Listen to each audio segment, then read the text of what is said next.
What is up, guys? Welcome back to Tovarish Gaming. This is Tyler, and today I am here to share with you my Wrecking Ball leveling solo Barbarian build. A lot of people, obviously post builds at max level that cost millions of gold and whatever, and that's for obvious reasons. However, I'm not that into Diablo. I don't have millions and millions of gold, but I did piece together this little solo leveling build for level 50 on the Barbarian because it was I kind of stumbled upon it. I sort of made it up as I went, but it was very effective to the point where I was doing so much damage that when I got into a bit of a sticky situation, I was able to literally outdamage the enemies before they could kill me. But I have my build, and I have all kinds of example videos of why I choose certain things. So let's just get right in it. So my skills, I use Cleave with the Broad Sweep rune.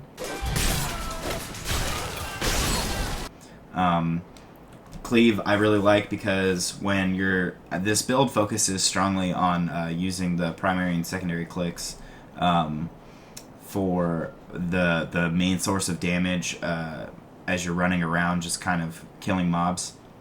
So I choose Cleave because it allows for that arced damage. It's great for when you're just running through and there's little packs of 2 or 3 or 4 mobs. And I just have increased damage, the increased damage rune, because obviously it makes for higher numbers. And you don't really need anything else out of the cleave rune choices. The secondary is Whirlwind.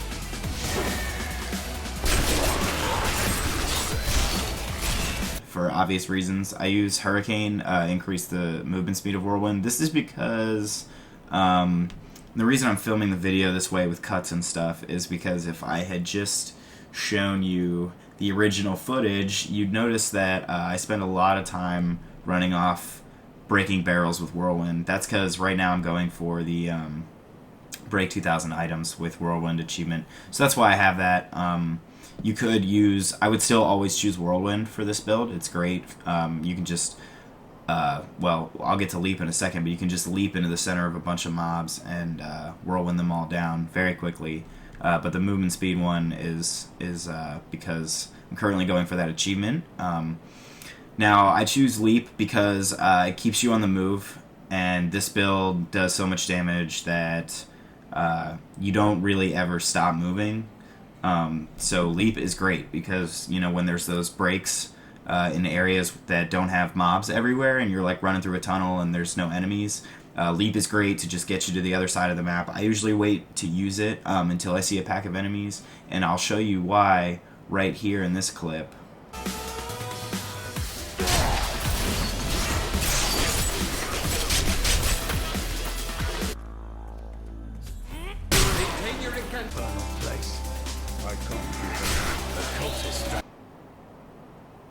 So as you can see, Leap is very effective, and I really like it. It does a lot of damage, and it keeps you on the move.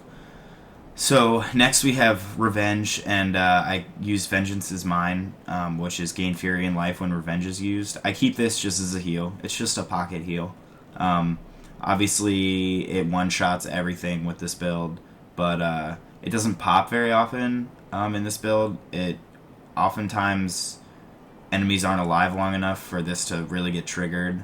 But when it does, it's just a little pocket heal, so you don't have to use a potion. Obviously, I have more potions than I could ever need, and that's just from picking them up and not ever using them. Now, finally, I use Call of the Ancients with Madawak's Madness, because the Seismic Slam skill does some pretty good AoE damage. Along with Wrath of the Berserker with the Insanity rune, increase your damage while it's active. So these are clearly like two high damage build finishers, but I use both of them.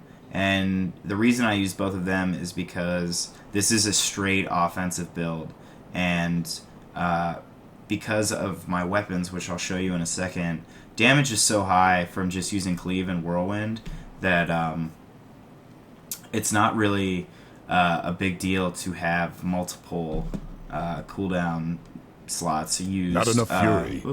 Used for, like, damaging abilities. Like if I wanted to take I used to use Overpower before I chose this build, and like Ground Stomp.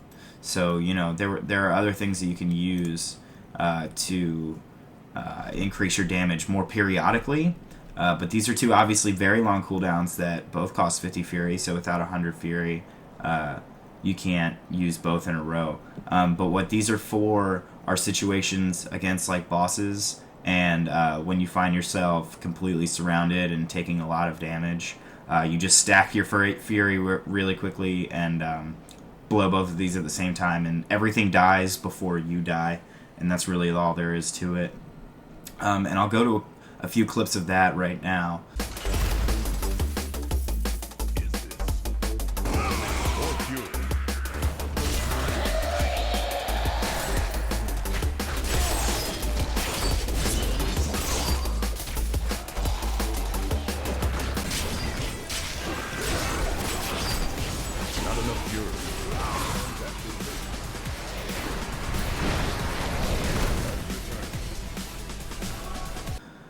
So as you can see, as soon as I manage to get both of these abilities off, everything around me just completely drops. There's really no way around it. There's the one clip where I come very close to dying, but I end up surviving because there's just so much damage coming out of my abilities.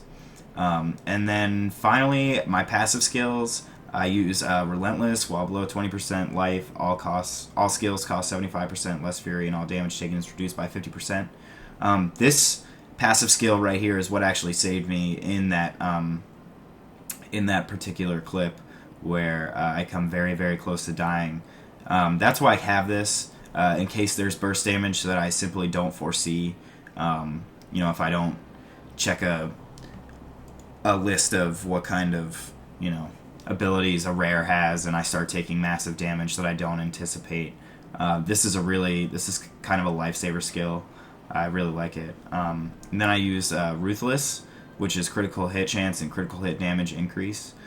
This whole build focuses on critical strikes, and it's all based on crit and strength. It's all about damage.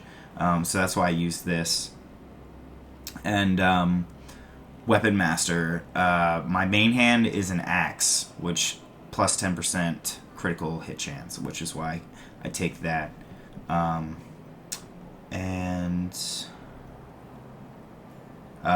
With Leap, I use Call of Ariat, which draws enemies towards me, which also helps with the damage. So that is my skills build, and now my inventory. You'll see I'm very poor. I have 65k right now. When I went to get this build together, I spent about 165k. That's all. That was all the money I had. You'll notice my actual gear in my equipment is really awful. Like you can pause it and look at how bad my gear is. It's all from like look at this. My neck was from level 27. I'm level 51. Like, this gear is brutally awful. You can see that. But what makes this build successful are reduced level requirement weapons. I use this axe, 559.1 DPS, as well as 239 strength. Level requirement reduced by 12. And then this dagger is by 11, and it's 463.5 DPS with 172 strength, plus 100 to 230 poison damage. So these two were the cheapest weapons on the auction house. There are way better weapons out there.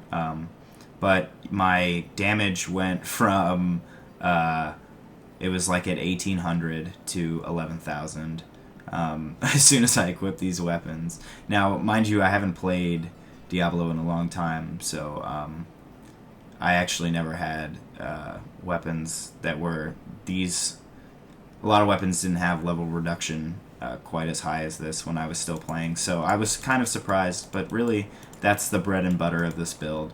It's just ridiculous reduced level requirement weapons, which I'm sure people take advantage of, but when paired with this ridiculous build, you kind of just never stop running through everything. But yeah, I'm gonna leave you guys with this clip of me fighting the Skeleton King, and it's pretty funny. Just watch my cooldowns, and you'll see that